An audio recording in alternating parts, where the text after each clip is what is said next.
All right. I'm Jeff Anderson. I am one of the attorneys working with and for survivors across the state of New Jersey, in which survivors are given an opportunity to bring a legal action for sexual assault as an adult or as a child. And last week, a survivor contacted us who had been sexually exploited and assaulted by a prominent offender, Ted McCarrick, then Archbishop of Newark.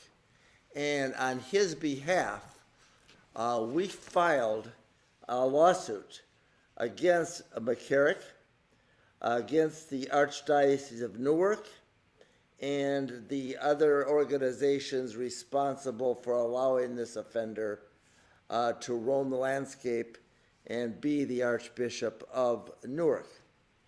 We identified him as Doe 308. In other words, he remained anonymous.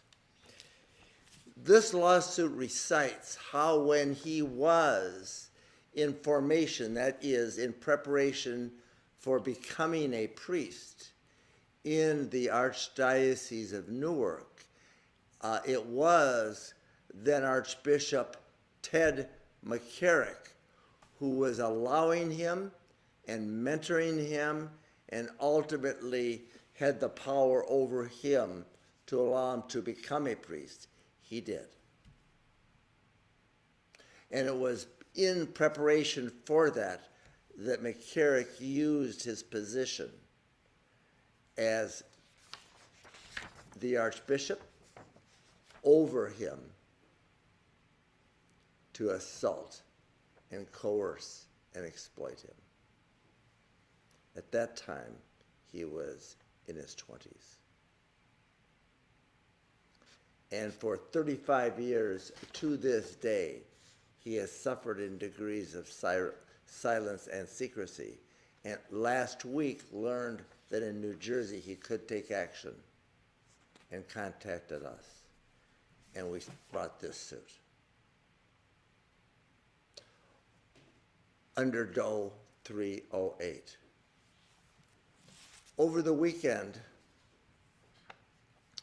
he sent us an email, and he expressed that he had to do something more than sue as a Doe. And he wanted to use his name and let others know his truth so they could come forward under the New Jersey Victims' Right Bill the same way he had, and take some more power back, and that he felt. And so today we're here with him, and his name is Michael, and it's Michael Redding. And Michael, you're joining us today, and we want to express gratitude for your willingness to come forward first, to have contacted us, to have allowed us to bring this suit naming McCarrick. For the 8th time we have sued McCarrick, by the way, in this case as a John Doe. So, Michael, state your name, and then what was it that prompted you to come to us in the first place? And then we'll talk about what prompted you to be public today. Yes, hi Jeff. This is Michael Redding, and I, over the last couple of weeks especially, was reading and hearing more news about McCarrick in different court appearances over the last few months that brought it all back to me yet again after all this time. And so I went online to look at resources, and I was drawn to the website of Jeff Anderson and Associates, and really read the sense of advocacy of this organization, and felt that having a voice is important. And so I contacted Jeff, and we had some email and phone call conversations, and it felt like the right thing to do in the moment, because I was learning more about what our rights are, and that I wanted to do something about that. Several years ago, I wrote a letter to Cardinal Tobin to share my story and speak out. And having gotten no response 3 years ago, I felt like, well, what else can I do? So seeking legal support and action was a possibility. But again, I was drawn more to the sense of advocacy of Jeff Anderson and this law firm, and felt like that for me was more empowering to be able to say, well, it's important for me to have a voice, and I feel that trusted guidance in order to do that, and that it's the right time because the law allows for that as well. So it's been too many years of just not speaking out, so I feel like it's the right time and the right place to be able to do that today.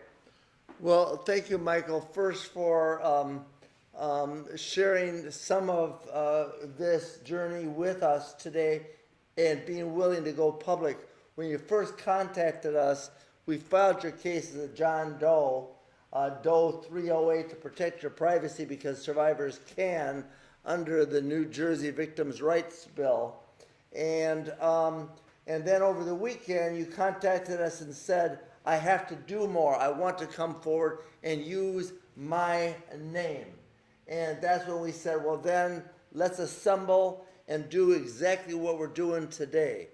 What is it that prompted you to make the decision to not only bring the suit, but then add your name to it and be public today? Michael, what is it? Well, my first inclination was to be anonymous because this is hard, this is scary, and I don't know what people's perceptions are going to be, and I started worrying about that. And so my first response to your team was to be anonymous. After that, it actually took a lot of time over this past week, and I thought about that, which resulted in my decision. I sent an email to your team last Sunday night to say, if it is going to be about having a voice, then I have to be who I am. And for too many years, I've not been. So if I want to really have an impact and tell that story, then I got to tell it for who I am and not as an anonymous person. And I think that also then speaks to other people as well. And I know I've heard different stories over the years, and it seems more impactful to me when I hear about who's who, and I can make those connections. And so if others can connect to my story and find that desire or strength or courage to come forward, then so be it. I want to be able to help that and be able to tell other people's stories as well. And Michael, that impact that you want to have, survivors need to know that they can have impact in their own lives and protecting others.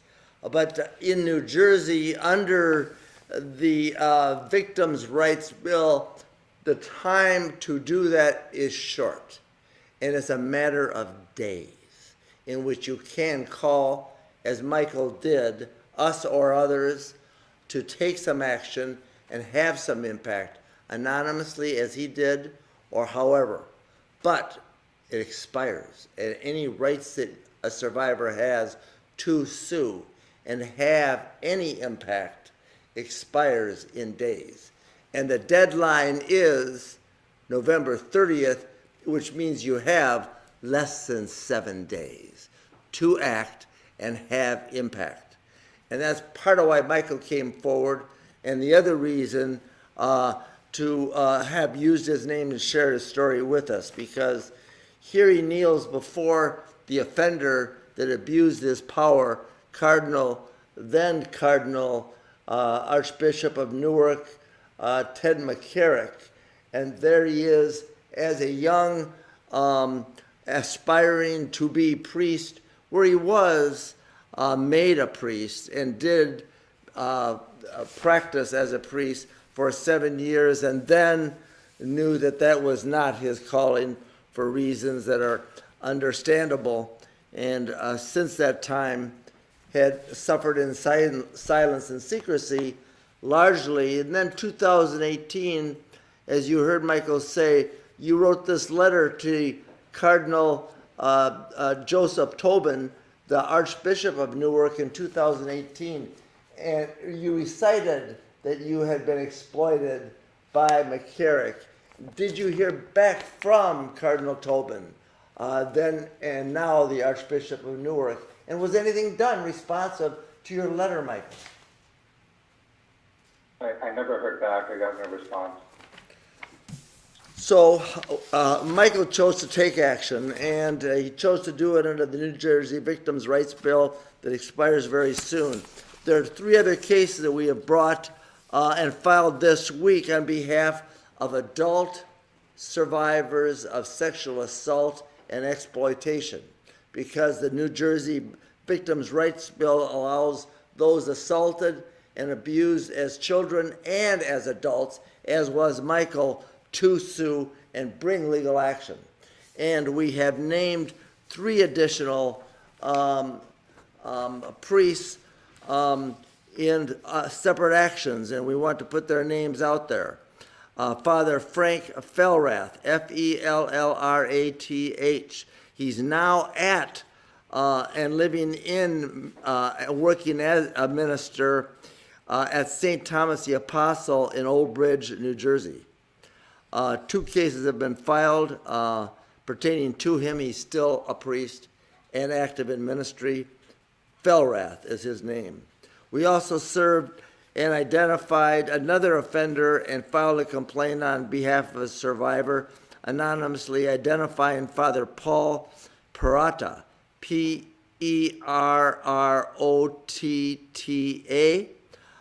against the Archdiocese of Newark. And he is identified for the first time in that lawsuit that we filed last week. And another offender in which we filed suit was Father Robert Antzak, Antzak, also named for the first time under the New Jersey Victims' Rights Bill. All of those survivors remained anonymous, as Michael chose to do last week, and now has chose to stand with and for his truth and to help others come forward and encourage them to do so. Michael, last question. Now that you came forward and brought suit as a John Doe, and you made this decision, as hard as it is, to go public and be public today, how are you feeling? I actually already feel a bit of sense of relief to be able to speak my story, speak the truth. Your team has been very gracious and supportive, and as the word gets out more publicly, I just feel, I feel relieved. I don't know how else to say it, but there's a sense of relief and a burden being lifted. I think there's a long way to go with that, but it's a start. Well, Michael, thank you. This is a reclamation and a declaration of your power, the power you didn't have as a young novice, aspiring priest, that you've declared today for the benefit of others. And on their behalf and our behalf, thank you for giving us this chance to stand with you and your truth.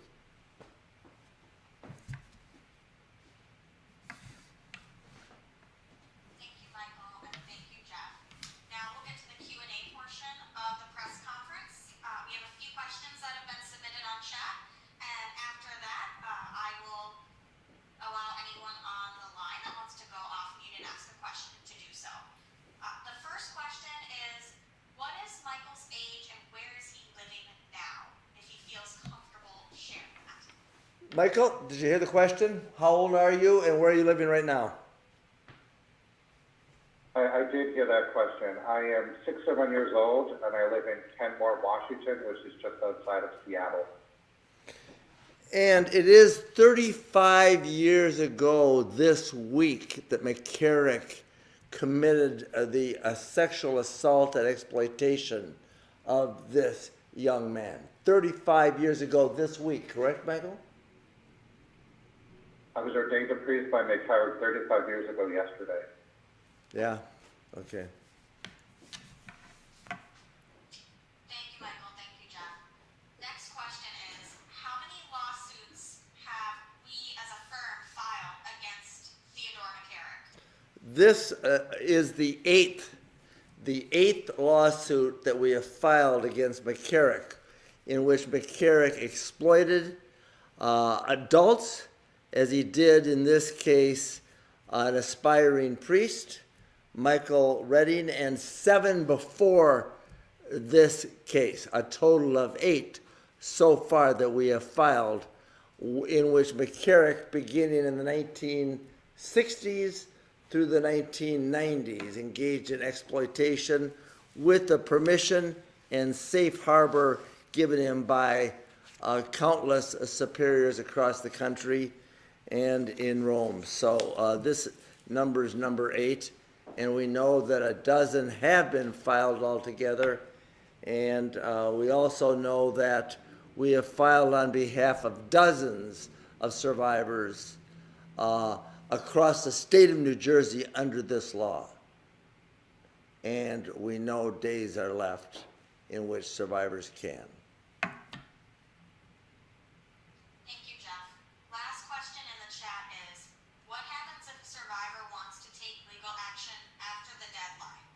Do they still have legal rights? Well, to the question that if the survivor wants to take action after this deadline, there is a narrow but very difficult, more difficult window in which to use an argument to make. Bottom line is, the time is now, and you can't wait and allow that time to expire if you have the ability to make a call and share the secret and take the action. And so it gets complicated and difficult if you don't file before November 30th. Thank you, Jeff. Those are all the questions we have in the chat box. If there's anyone on the line now that would like to go off mute on Zoom and ask a question, you can do so now.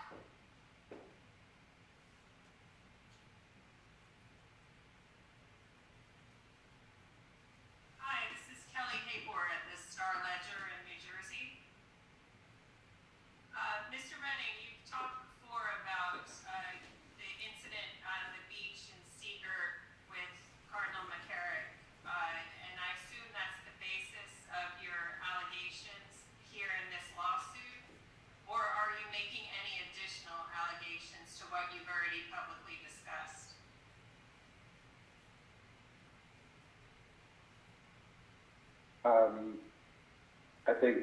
I don't think there's any additional allegations, but the story that I've told in prior news media interviews is the story that I'm sharing with Jeff and his team to pursue. And this is the assault at Seagirt of him when he was aspiring to be a priest that he's earlier made reference to, both in the letter to Cardinal Tobin, Archbishop Tobin, and in an interview he gave in the media in 2018.